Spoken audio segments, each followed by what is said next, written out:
Hello dear students, welcome back to my YouTube channel Baroot English Hub. This is Rajni. Dear students, आज के इस lecture में हम discuss करेंगे BA 6th सेम के लिए as well as for the BA 3rd year private students, यानी कि BA 3rd ईयर के जो प्राइवेट स्टूडेंट्स हैं उनके लिए भी होगा ये लेक्चर हमारा, और साथ में होगा BA 6th सेम के लिए. तो इसमें हम डिस्कस करने वाले हैं मोस्ट इम्पोर्टेंट लिटरेरी टर्म्स को. तो देखिए लिटरेरी टर्म्स, ये लिटरेरी टर्म्स होती क्या है, पहले मैं इसके बारे में थोड़ा सा आपको बता देती हूँ. तो देखिए जब भी कोई राइटर होता है, यानी कि कोई भी पोएट हो गया है, ड्रामाटिस्ट, प्ले राइट, या भी कोई या वो आप लगा सकते हो कि थिएटर आर्टिस्ट है जो फिल्में प्रोड्यूस करता है, तो कोई भी है जब वो अपने वर्क के लिए, अपने टास्क के लिए क्या यूज करता है, कुछ एलिमेंट्स का यूज करता है. एलिमेंट्स मीन्स कुछ ऐसी चीज़ें उसमें डालता है जिसकी वजह से वो अपने ऑडियंस को अपनी तरफ, अपने प्ले की तरफ, अपने ड्रामा, अपनी पोइट्री की तरफ क्या करता है, अट्रैक्ट करता है. तो उसे हम लिटरेरी टर्म्स कहते हैं. तो देखिए एक प्ले के अंदर, एक ड्रामा के अंदर, एक पोइट्री के अंदर, एक मूवी यानी फिल्म के अंदर क्या कुछ होता है, कुछ करैक्टर्स होते हैं, और वो उसको किस फॉर्म में लिख रहा है, कॉमेडी लिख रहा है या फिर वो उसे ट्रेजेडी की फॉर्म में दिखा रहा है या कैसे दिखा रहा है. ये सभी एलिमेंट्स, प्लॉट है और सब्जेक्ट मैटर, जो कुछ भी वो यहाँ पर देता है अपने प्ले के अंदर या अपने किसी नाटक, किसी फिल्म के अंदर, तो उन्हें ही हम क्या कहते हैं, लिटरेरी टर्म्स कहते हैं. अब देखिए जो ये लिटरेरी टर्म्स है आपके एग्ज़ाम में आती है 2.5 नंबर के 2 आते हैं क्वेश्चन. टोटल हमारे 4 या 5 क्वेश्चन दिए जाते हैं, 4 to 5 क्वेश्चंस, उनमें से हमें अटैम्प्ट करने होते हैं 2. तो आपके इनमें से आपको 2 देखने को मिल जाएंगे. अगर नहीं मिलते हैं तो एक और लेक्चर मैं यहाँ पर बनाने वाली हूँ आपके लिए, ताकि आपका बिल्कुल क्लियर हो जाए, कोई भी क्वेश्चन आपका छूट ना पाए. तो देखिए मोस्ट इंपॉर्टेंट लिटरेरी टर्म्स हैं, इनको हम डिस्कस करते हैं. तो इन लिटरेरी टर्म्स में सबसे पहले और सबसे मोस्ट इम्पोर्टेंट चीज़ है जो वो है कॉमेडी. कॉमेडी से एक क्वेश्चन आपका एग्जाम में देखने को मिलता है. तो कॉमेडी क्या होती है, कॉमेडी का हिंदी में मीनिंग देखेंगे तो वो होता है हास्य. यानी जब हम हंसी मजाक से रिलेटेड कुछ भी राइट करते हैं, कुछ भी लोगों के सामने एग्जिबिट करते हैं, प्रदर्शित करते हैं, तो उसको हम कॉमेडी कहते हैं. कोई भी मूवी है, कोई प्ले है, कोई पोइट्री है जिसमें हंसी मजाक होता है, तो उसे हम कॉमेडी कहते हैं. और comedy is an amusing play. तो एक कॉमेडी होती है, एक अम्यूजिंग प्ले होता है, कोई फिल्म होती है या कोई भी पोइट्री वगैरह कुछ भी हो सकती है जिसमें हम अम्यूज़ करते हैं. अम्यूज़ क्या होता है, खुशी देना. एक कॉमेडी क्या होती है, जो हमें खुशी देती है, हमें हंसाती है, तो उसे हम क्या कहते हैं, कॉमेडी कहते हैं. चाहे वो कोई फिल्म है, चाहे कोई कविता है, चाहे कोई ड्रामा है, कोई प्ले, कोई नाटक है, कोई नोवेल है, कुछ भी है जिसमें हम हंसी मजाक करते हैं, किसी को खुशी देने की बात करते हैं, तो वो हमारी होती है comedy. That has a happy ending, जिसमें क्या होती है, एक हैप्पी एंडिंग होती है. यानी कि जब वो ख़त्म होती है, जब कोई प्ले ख़त्म होता है तो वो कैसे ख़त्म होता है, हंसी मजाक पर ही वो ख़त्म होता है. उसकी एंडिंग भी क्या होगी, हंसी मजाक पर ही ख़त्म होगी. It is one of the most important forms of drama. ये ड्रामा क्या होता है, ड्रामा होता है कोई भी प्ले की तरह कोई नाटक है, उसमें क्या होती है, बहुत सारी फॉर्म्स होती है. यानी ड्रामा होता है जो उसकी अलग अलग फॉर्म होती है. जैसे कि किसी ड्रामा के अंदर दुखांत घटनाएं दिखाई जाती है, किसी में खुशी दिखाई जाती है, किसी में प्रॉब्लम्स दिखाई जाती है. तो इस तरह से उन सभी में से एक फॉर्म, एक रूप है ड्रामा का जिसे हम कॉमेडी कहते हैं. यानी कि कॉमेडी ड्रामा का ही एक मोस्ट इम्पोर्टेंट, बहुत ही महत्वपूर्ण रूप है. It is always lighter in tone. Lighter क्या होता है, लाइट होता है जो हमारे दिल पर ज़्यादा प्रभाव नहीं डालता, यानी कि हमारे दिल में एक खुशी भर देता है, एक उमंग भर देता है. तो ये ऐसी फॉर्म होती है ड्रामा की जो कैसी होती है, लाइटर इन ट्यून, जो ट्यून में, यानी कि अपनी लय में, अपने ट्यून में, अपने म्यूजिक के अंदर वो कैसी होती है, वो हमेशा लाइटर होती है. यानी कि ऐसी ट्यून होती है उसकी जो हमें खुशी से भर देती है, हमारे अंदर एक खुशी पैदा करती है. देन ऑर्डिनरी वर्क्स, किसकी अपेक्षा, ऑर्डिनरी वर्क्स की. यानी ऑर्डिनरी क्या होते हैं, साधारण. साधारण जो वर्क होते हैं, वर्क क्या होते हैं, यहाँ पर वर्क काम नहीं है, यहाँ पर वर्क है कोई भी लिटरेरी वर्क. यानी कि कोई भी कविता है, कोई भी नाटक है, जब उसमें लाइटर ट्यून दिखाई जाती है, यानी दिल को खुशी देने वाली कोई चीज़ दिखाई जाती है, तो उसे ही हम कॉमेडी कहते हैं. It provides a happy conclusion. और हमेशा जब भी ये ख़त्म होती है, यानी जब भी कॉमेडी ख़त्म होगी तो वो हमेशा कैसे ख़त्म होगी, वो ख़त्म होगी उसका कंक्लूजन। कंक्लूजन होता है निष्कर्ष, यानी कि उसका एंडिंग पॉइंट कैसा होगा, खुशी से भरा होगा। यानी कि जब वो नाटक ख़त्म होगा तो अंत में हमें खुशी की तरफ ही लेकर जाएगा। इन दिस टाइप ऑफ वर्क्स, इस तरह के वर्क्स में, यानी कि इस तरह के नाटकों में, प्लेज में, the intention of the writer, तो राइटर का इरादा क्या होता है, इंटेंशन, इंटेंशन क्या होता है, इरादा। तो राइटर का इरादा क्या होता है, वो क्या दिखाना चाहता है हमें, to make their audience laugh, वो अपनी ऑडियंस को, यानी कि जो हमारे राइटर्स होते हैं वो हमारी ऑडियंस को, अपनी ऑडियंस को क्या करना चाहते हैं, हंसाना चाहते हैं। यानी जो कॉमेडी लिखने का इरादा ही क्या है, वो प्ले लिखने का, वो ड्रामा, वो पोइट्री लिखने का राइटर का जो पर्पज होता है, उसका एम होता है वो लोगों को हंसाना ही होता है। अब देखिए इसका एक एग्जाम्पल भी है, आपको एक एग्जाम्पल जरूर लिख के आना है आपके एग्ज़ाम में। तो ये एग्जाम्पल है हमारा William Shakespeare's comedy much ado about nothing. तो ये विलियम शेक्सपियर की कॉमेडी है, ये आपको एग्जाम्पल में लिख कर आनी है। तो कॉमेडी आपको समझ आई, इसमें हमेशा हंसी मजाक होगा। और जब ये एंड पर आती है, यानी कि जब कोई नाटक ख़त्म होता है, पोइट्री कोई पोइम है हमारी ख़त्म होती है, तो वो हमेशा हंसी मजाक पर ही ख़त्म होती है। सेकंड है हमारी मोस्ट इम्पोर्टेंट लिटरेरी टर्म, वो है ट्रेजेडी। ट्रेजेडी से भी आपका क्वेश्चन देखने को मिलता है। ट्रेजेडी का मीनिंग क्या होता है, कोई भी दुखांत घटना, यानी जिसमें दुख होता है। एक तो हंसी मजाक और दूसरा क्या है, ट्रेजेडी क्या है, दुखांत घटना। तो इसमें क्या होता है, अ tragedy is a form of drama, ये भी ड्रामा का ही एक रूप है। लाइक अ कॉमेडी, जैसे कि अभी हमने पढ़ा है कॉमेडी, कॉमेडी की तरह ही ट्रेजेडी भी ड्रामा का एक रूप है। It is A serious play, ये एक सीरियस प्ले होता है, यानी कि इसमें हंसी मजाक वगैरह नहीं होता। ये क्या करता है, दिल को लाइटर नहीं करता, बल्कि ये हैवी कर देता है, यानी हमें दुख से भर देती है जो हमारी ट्रेजेडी होती है। It is A serious play that has a sad, sorrowful and a unhappy and an unhappy ending, जिसमें हमेशा एंडिंग कैसी होती है, अभी हमने कॉमेडी में देखा था कि जो हमारी एंडिंग होगी वो कैसी होगी, वो हमेशा ही हंसी मजाक से भरी हुई होगी। पर यहाँ पर जो हमारी ट्रेजेडी है उसमें एंडिंग कैसे होगी, ये हमेशा सैडनेस देकर जाएगी। सैड क्या होता है, दुख देना, उदासी देना, हमें उदास कर देगी। सोरोफुल होता है दुख से भर देना, पीड़ाओं से भर देना, हमें पीड़ा से भर देगी। और अनहैप्पी एंडिंग होगी, यानी कि जो खुशी भरी एंडिंग होती है वो इसमें नहीं होती है। इसमें हमेशा ही जब ये ख़त्म होगी तो इसका कंक्लूजन कैसा होगा, तो वो अनहैप्पी होगा, यानी हमें दुख में लेकर जाएगा, हमें दुखी कर देगा। मान लीजिए कोई मूवी है, उसमें अंत में क्या होता है, हीरो या हीरोइन हमारे मर जाते हैं और उसे देखकर हम रो पड़ते हैं। तो ऐसे ही एग्जाम्पल में आपको देखने को मिलेगा ट्रेजेडी होती है जो हमेशा दुखों में ही ख़त्म हो जाती है। A tragic drama use darker themes, इसमें लाइटर थीम नहीं होते बल्कि डार्कर थीम होते हैं। डार्कर क्या होती है, जो हमारे हर्ट को ही डार्क कर दे, यानी कि दुखों से भर दे, ऐसा थीम देखने को मिलता है। यानी कि शीर्षक क्या होता है हमारा, डार्कर होता है, हमें दुखों से भर देता है।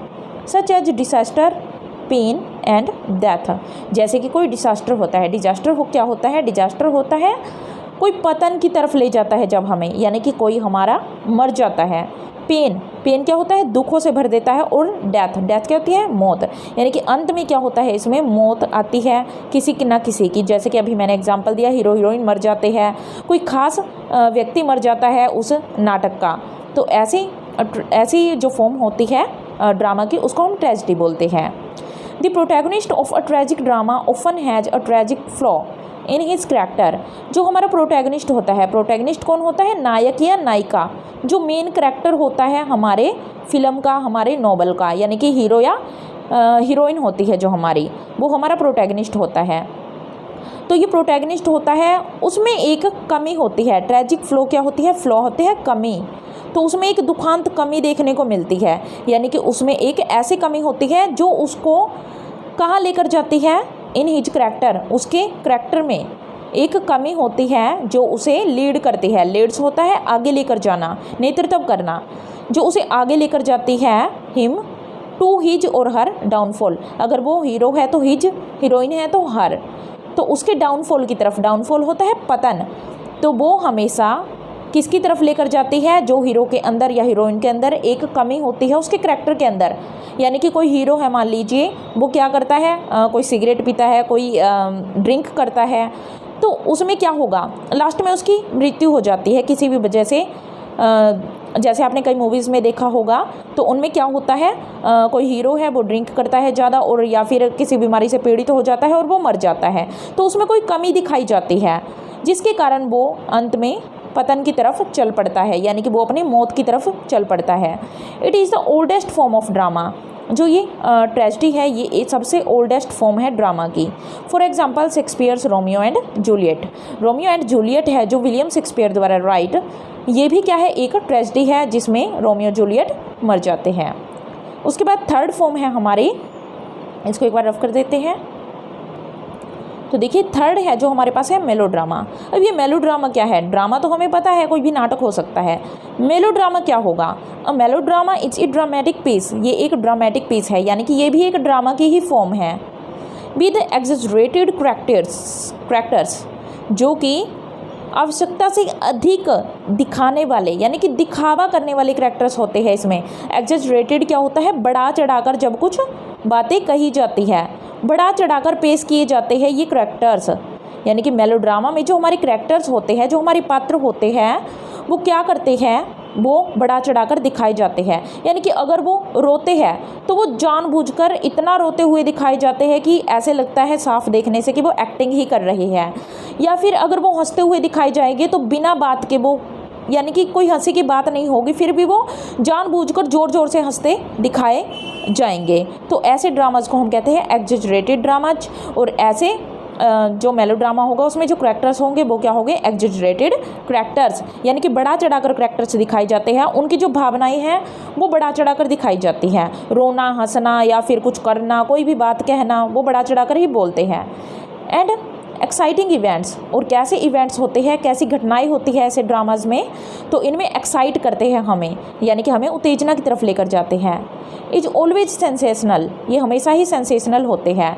तो देखिए सेंसेशनल क्या होते हैं, जो हमारी सेंसेज से बिलोंग करते हैं। सेंसेज क्या होती है, जैसे कि हमारी 5 सेंसेज है, देखना, कुछ सूंघना, यानी कि जो हमारी हियरिंग पावर है, स्मेलिंग पावर है, टच की है, यानी कि कोई भी हमारी ये लगा लीजिए आप, जब हमारी सेंसेज है, यानी कि जो हमारी जो भावनाएं है वो क्या होती है, इसमें बहुत ज़्यादा प्रदर्शित होती है। यानी कि अगर हम रोते हैं तो बहुत ज़्यादा रोते हुए दिखाई देते हैं, हंसते हैं तो हंसते हुए, कोई भी काम करते हैं तो वो हमारी सेंस से रिलेटेड होता है।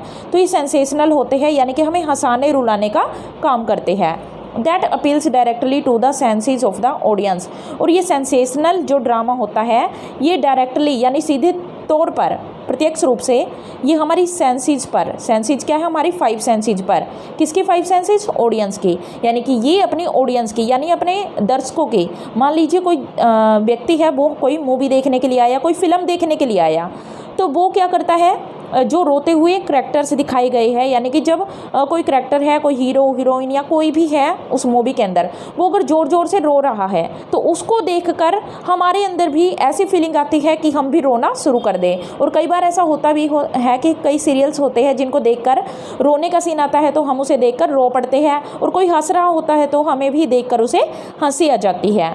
तो ये हमारी सेंसेस को क्या करता है, डायरेक्टली अपील करता है, यानी कि सेंसेशंस हमारे अंदर जगाता है, हमें हंसाता है, रुलाता है, उसे ही हम मेलोड्रामा बोलते हैं। The characters in a melodrama are simple and may be stereotyped. तो हमारे जो करैक्टर्स होते हैं इसमें सिंपल होते हैं, यानी साधारण लोग होते हैं जो हंसते भी है, रोते भी है। और स्टीरियोटाइप्ड मीन्स घिसे पिटे से होते हैं, यानी पुराने टाइम के होते हैं, कन्वेंशनल होते हैं। इसका एग्जाम्पल देखिए, Wilkie Collins the women in white. ये एक ऐसा ड्रामा है जो कि मेलोड्रामा की फॉर्म में है, यानी कि इसमें करैक्टर्स ऐसे दिखाई है जो हमारी सेंसेस को क्या करते हैं, एक्साइट करते हैं। उसके बाद आता है फोर्थ, हमारे पास है फार्स। तो फार्स क्या होता है, फार्स होता है हंसी, हंसी होती है, पर ये ऐसी फॉर्म में होती है जो बेतुकी होती है, बिना किसी मतलब के हंसी आ जाती है, तो उसे हम फार्स कहते हैं। यानी कि नॉन सेंस मैनर में बातें की जाती है ऐसे ड्रामाज में। तो ये हमारे क्या होते हैं, farce. This is one of the most relevant form of drama. ये हमारी ड्रामा की बहुत ही रेलिवेंट क्या होता है, उपयुक्त रूप है हमारे ड्रामा का। विच एग्जिबिटेड इरेलीवेंटली, जिसे कैसे एग्जिबिट किया जाता है, तो देखिए है तो ये बिल्कुल रेलिवेंट फॉर्म, पर खुद में ही क्या है, ये इरेलीवेंट है बाय द ड्रामाटिस्ट। यानी कि जब ड्रामाटिस्ट है जो, यानी कि नाटककार है जो नाटक दिखाता है, वो कैसे दिखाता है, इरेलीवेंट फॉर्म में दिखाता है, अनुपयुक्त या अनुपयुक्त फॉर्म में दिखाता है, यानी कि जिसका कोई मतलब ही निकल कर नहीं आता, यानी कि बेतुकी सी फॉर्म में जो ड्रामाटिस्ट है एक ड्रामा को दिखाता है। एक्चुअली वास्तव में it is a nonsensical genre of drama. वास्तव में ये एक बेतुकी फॉर्म है, बेतुकी शैली है ड्रामा लिखने की। विच ऑफन ओवर रिएक्ट्स और एंगेज स्लैपस्टिक ह्यूमर, जो हमेशा ही क्या करती है, ओवर रिएक्ट करती है। यानी कि इसमें किसी भी बात पर, मान लीजिए छोटी सी कोई बात चल रही है, उस पर ओवर रिएक्ट किया जाता है, यानी कि जानबूझकर उस पर रिएक्शन दिए जाते हैं, बिना मतलब के रिएक्शन दिए जाते हैं। और एंगेज स्लैपस्टिक ह्यूमर, और इनमें बहुत ज़्यादा स्लैपस्टिक ह्यूमर दिखाया जाता है, यानी कि ऐसा ह्यूमर दिखाया जाता है जो बेतुका होता है। हंसी मजाक भी क्या होता है, स्लैपस्टिक होता है, हंसाने वाला है पर बेतुका है वो। It is a funny play, ये एक फ़नी प्ले ही होता है। Which is always full of radical situations, जो कि विडम्बनापूर्ण स्थितियों से भरा होता है।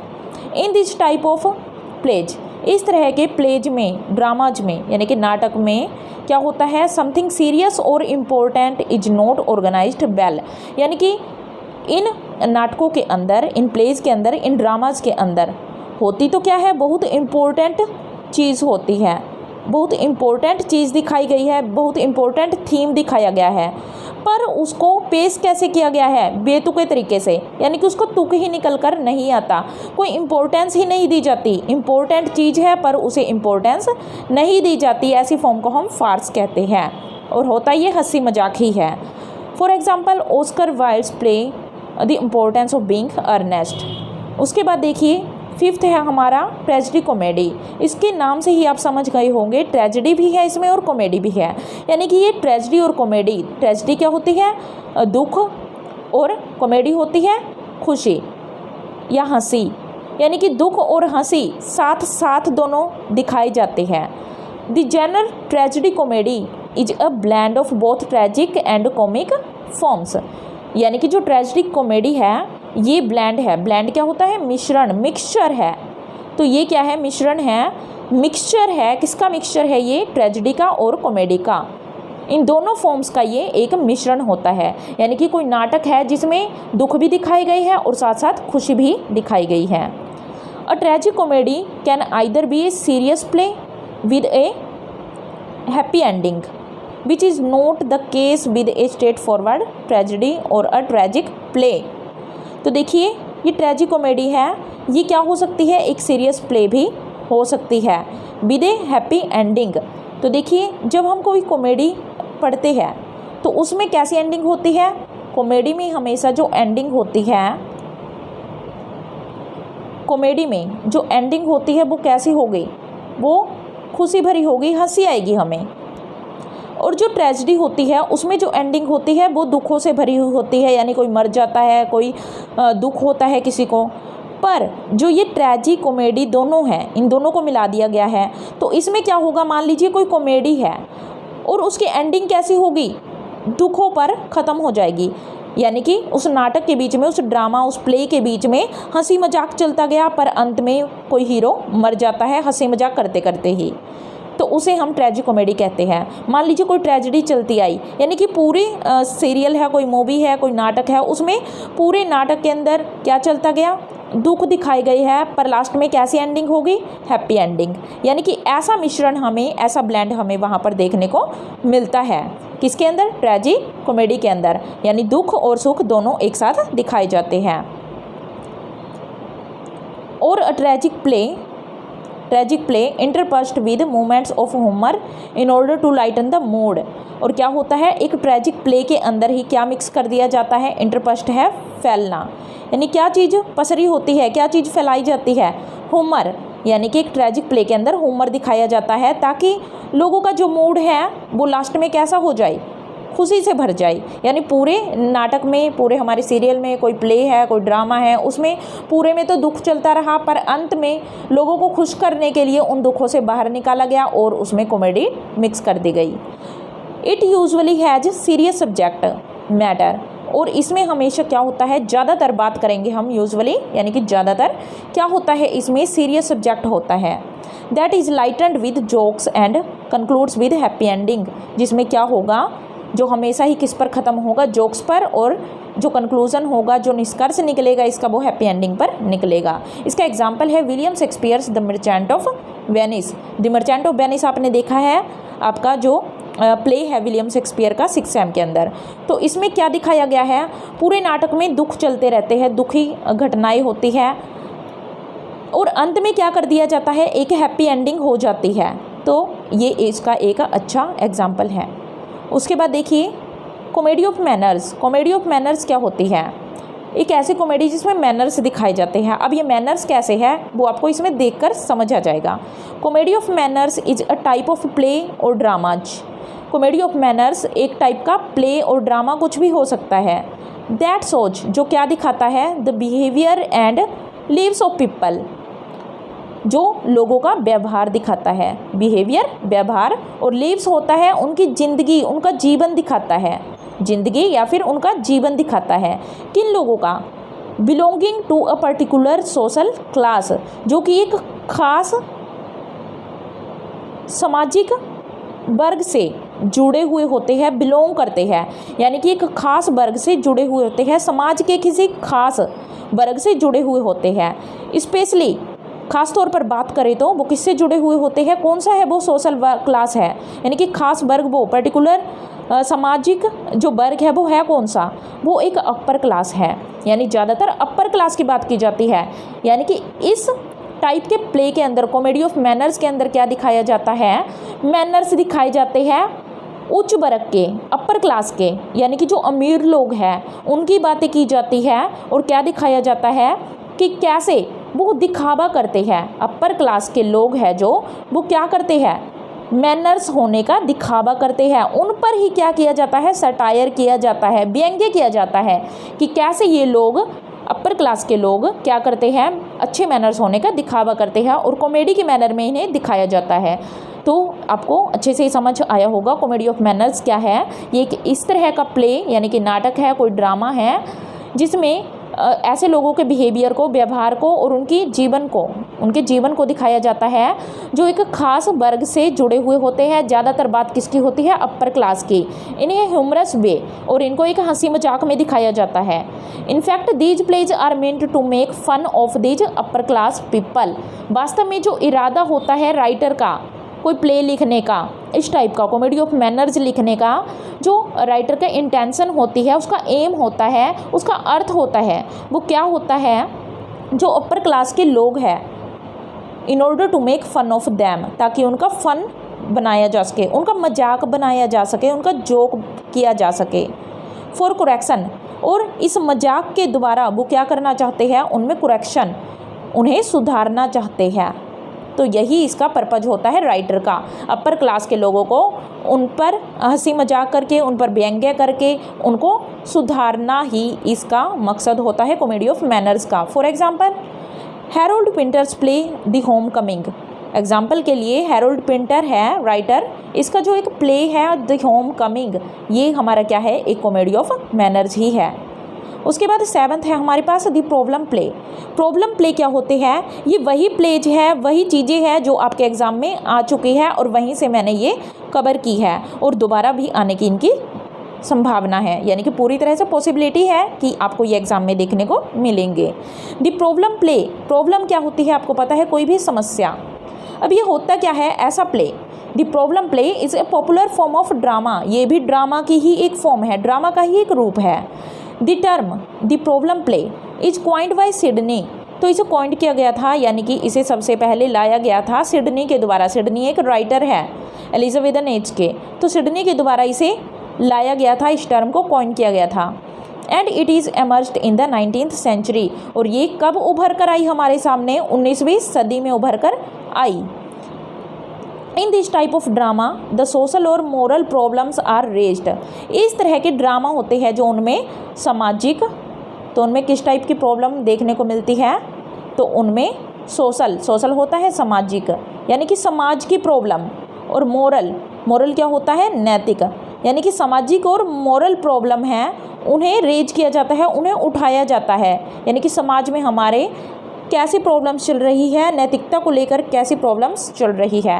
And eventually the reader are compelled to think, और अंत में इवेंचुअली क्या होता है, अंत में जो हमारा रीडर है, रीडर कौन होता है, जो हमारा पाठक होता है, अंत में जो हमारा रीडर है, हमारा पाठक है, पढ़ने वाला है, वो कंपेल हो जाता है, वो फोर्स्ड हो जाता है, यानी कि उसे मजबूर कर दिया जाता है पूरी तरह कि वो क्या करे, वो इस पर सोचे।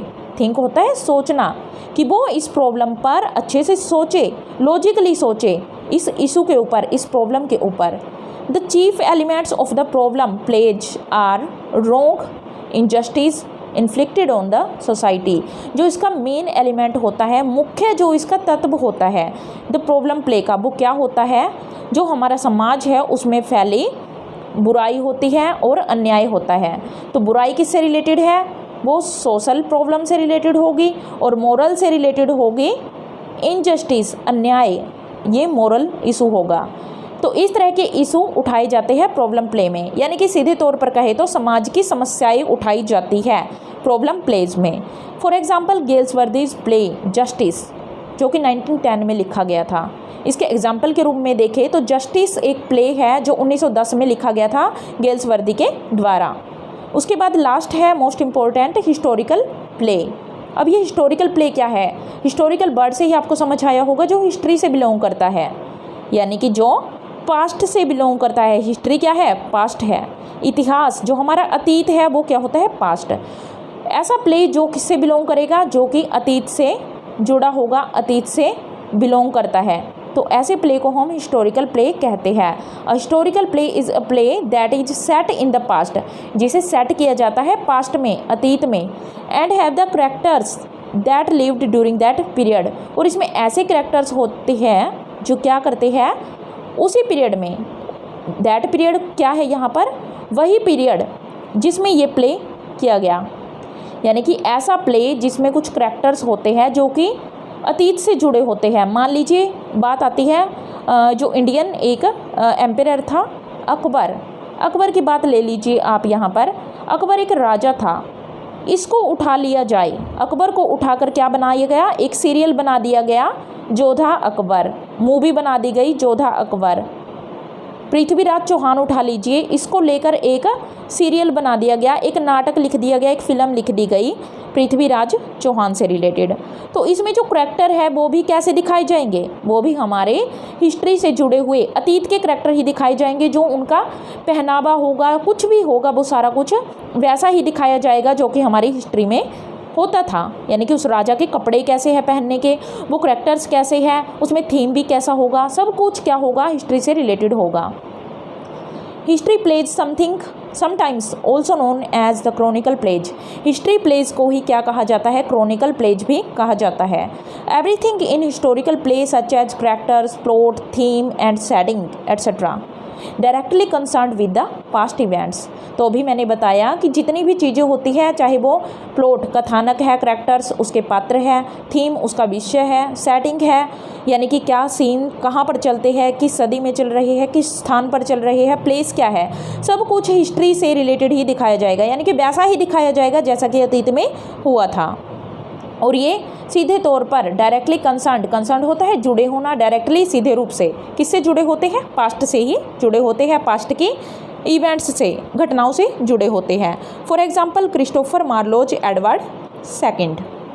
तो क्रिस्टोफर मार्लो एक फेमस राइटर रहे हैं और इनका एक प्ले है एडवर्ड सेकंड, एक ड्रामा है, एक प्ले है एडवर्ड सेकंड, जिसमें इन्होंने क्या किया है, हिस्ट्री से रिलेटेड ही सब कुछ दिखाया है, किंग एडवर्ड सेकंड को दिखाया है। तो आई होप आपको ये most important literary terms learn हो चुकी होगी। अगर आपको लेक्चर अच्छा लगा हो तो चैनल को लाइक, सब्सक्राइब एंड शेयर जरूर कीजिएगा। अगर आपकी कोई प्रॉब्लम है तो कमेंट बॉक्स में राइट कर आप उसका सोल्यूशन पूछ सकते हैं। Thank you.